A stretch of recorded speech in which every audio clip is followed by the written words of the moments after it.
Penguin Random House Audio presents The New Neighbor by Karen Cleveland. Read for you by Lisa Flanagan.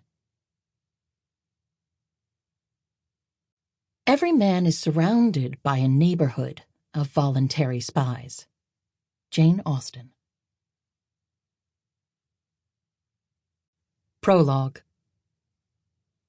There it is, the sound I've been waiting for. The crunch of dried leaves underfoot. It's faint, drowned by the rushing river, but it's there. It's not my imagination. None of this is my imagination. I crouch low in the brush, one hand flat on the cold, packed dirt, the other gripping the gun at my side. Eyes on the clearing, just barely visible in the moonlight. The jagged boulder marked with an X. Fresh white chalk. And I listen. The steps are slow and methodical, each louder than the one before. There are bears out here. Coyotes, too, and snakes. It's why we never let the kids play here alone. Hundreds of acres behind our home. Unspoiled, untouched. In my mind, this was where predators lurked. The cul-de-sac itself was safe. A refuge. A haven. How very wrong I was. But these aren't the steps of an animal. My breathing is shallow. The footsteps are growing louder, closer. I shouldn't be here. But this is my cul-de-sac, my friends, my neighbors. Except one who isn't, who brought this danger into our lives. Wind whistles through the trees, rustles the branches. The footsteps stop. A beam of light filters through the brush. A flashlight, pointed toward the clearing, toward me, hidden just on the other side. I wait, breath held. The footsteps begin again, closer and closer. I lift the gun. My finger curls around the trigger, and I watch through the sights as a figure appears. Chapter 1. 3 weeks earlier. Perfect, I say, eyeing Tyler through the viewfinder of my Nikon, pressing down gently on the shutter release. I lower the camera, check the image captured on the screen. Tyler's smiling broadly, bathed in early morning sunlight, leaning on the handle of his rolling suitcase. The freshly painted front door behind him. The stone planters on either side bursting with late summer color. It's true. It's the perfect shot. Instagram-worthy if I were into that sort of thing. The last picture I'll snap of one of my kids in front of the home where we raised them. But it shouldn't be the last, should it? Perfect as it is, it's all wrong. Tyler's already walking past me, heading toward the driveway, suitcase in tow. One more, I say. He turns. Really, Mom? Right there, with the cul-de-sac behind you. He smiles again for the camera, this time with a touch of exasperation. And I get the shot. I lower the camera and check the screen. Better. There's the for sale sign in the yard, under contract tacked to the top. But I can Photoshop that out. It's just an empty street, Tyler says, looking out at the loop. I follow his gaze. The Canes and the Johnsons and the O'Malleys. Softly lit houses, lush lawns, mature landscaping. Everything quiet. Everything perfect. And he's right. The street is empty. Well, now it is, I say. He continues on down the path to the driveway, suitcase wheels clacking over the brakes in the concrete. In the driveway, Mike's starting the car, the engine sputtering softly. Everyone's ready but me.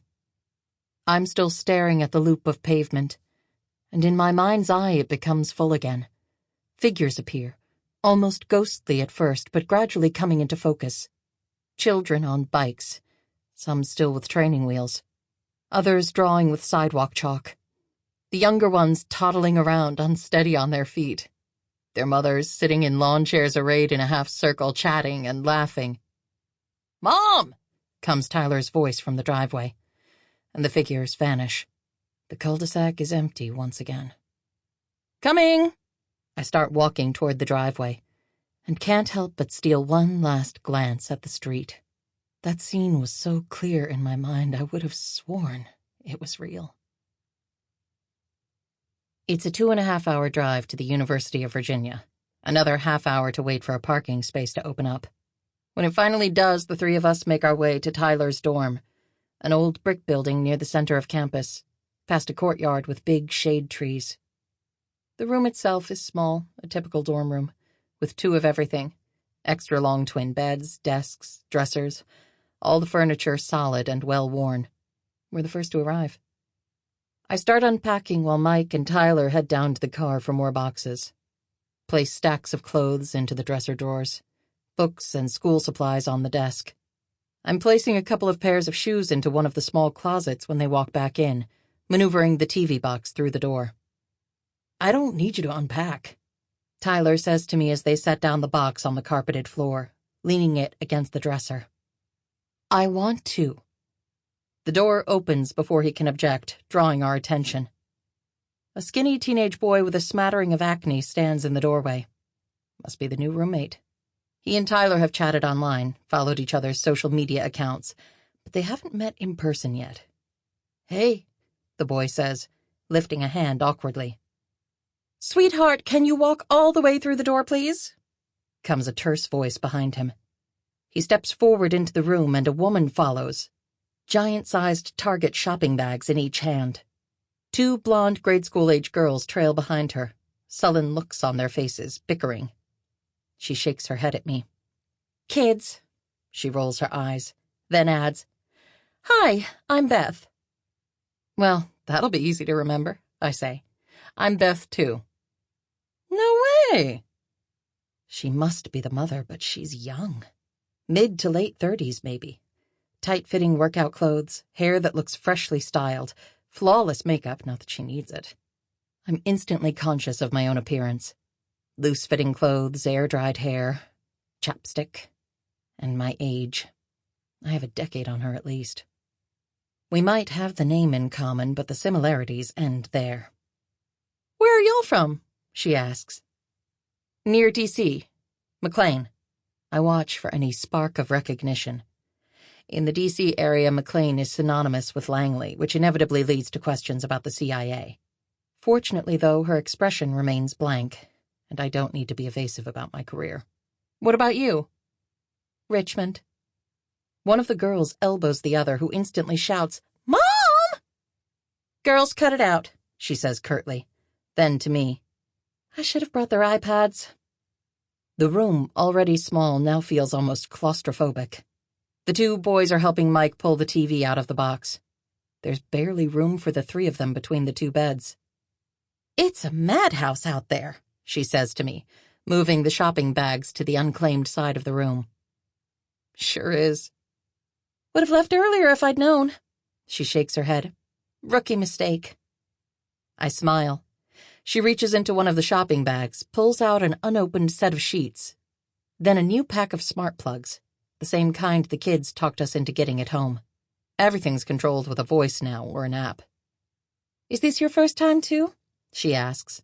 "Sending someone off to college?" "Actually, 3rd. Our girls are already out of college." "Yeah?" she says, pulling out a plastic-wrapped pillow, then reaching back into the bag.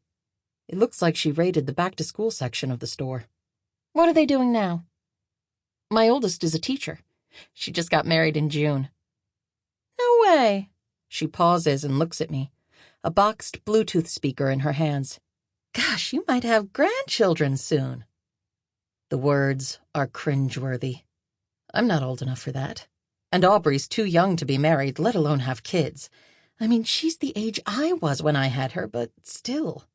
Well, they want to get a house first, settle down. But they're looking for one, so it might not be long. I realize I'm rambling. And my younger daughter just graduated from Georgetown in May. Took a job as a travel reporter. She moved to London last month. How exciting! What a summer for your family. What a summer indeed. And your girls, how old are they? 10 and 8. We're still in the gymnastics and soccer stage of life. The girls are sitting on the bare mattress of one of the twin-sized beds, still looking petulant. The older one says something quietly to the younger one, who immediately says, "No, I didn't!" Girls, she scolds, turning toward them. Sample complete. Ready to continue?